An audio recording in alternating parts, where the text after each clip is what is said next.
So again, I've had this about a year. This is the Vollebak Planet Earth base layer, and it's made mainly of merino wool.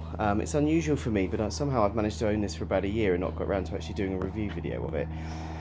It's that perfect base layer for that time of year when you're kind of transitioning between seasons. So I'm wearing it a lot again at the moment because we're in November and we're somewhere in between autumn and winter.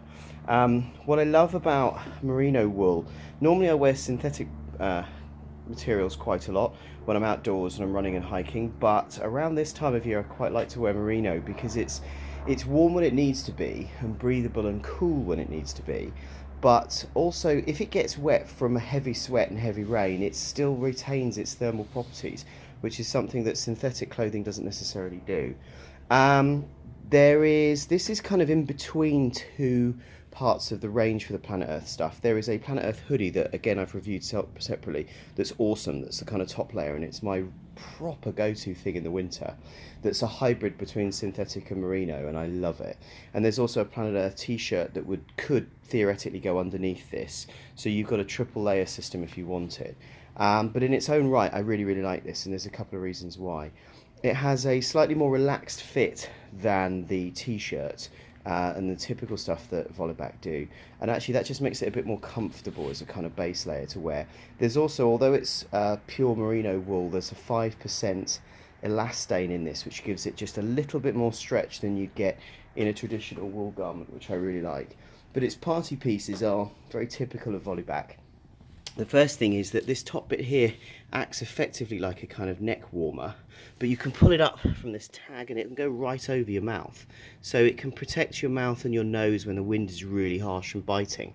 And what they've done using little special reinforced holes is you can probably see some breathing holes into this section so you don't steam up your sunglasses or your face, but it sort of keeps the biting wind off your face when you're out, either outdoors walking or when I'm running. And then these holes, these breathing holes, are repeated on the back, so you've got some across the back, down the back as well. If I put this way around, you can see you've got them all the way down the back as well. And I think if I remember rightly, they've put some in the armpits as well. No, I've remembered wrong. No, that must be the t-shirt. So I just thought it was worth giving you a look. This is a kind of, it's not as high-tech or as crazy as some of the other Vollebak gear they have, but that doesn't make it any less useful. And in fact, of all the Vollebak stuff I've got around this time of year, it's something I get quite a lot of wear out of. Wash-wise, I strongly recommend you wash this at 30 degrees or cool or cold water. Don't hot wash this, don't tumble dry it. But I've worn this quite a few times. Washed it a lot of times and just hung it up to dry, and you can see it's really resilient to washing. It's not bobbled or frayed or look tatty, which some wool stuff can do. So it's kind of a sign of how good the fabric is how good it looks after a year of proper horrible wear.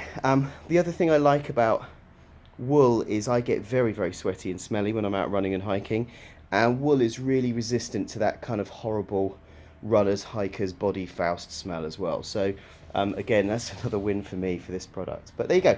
Thought I'd give you a quick look. This is the Planet Earth, the Vollebak Planet Earth base layer.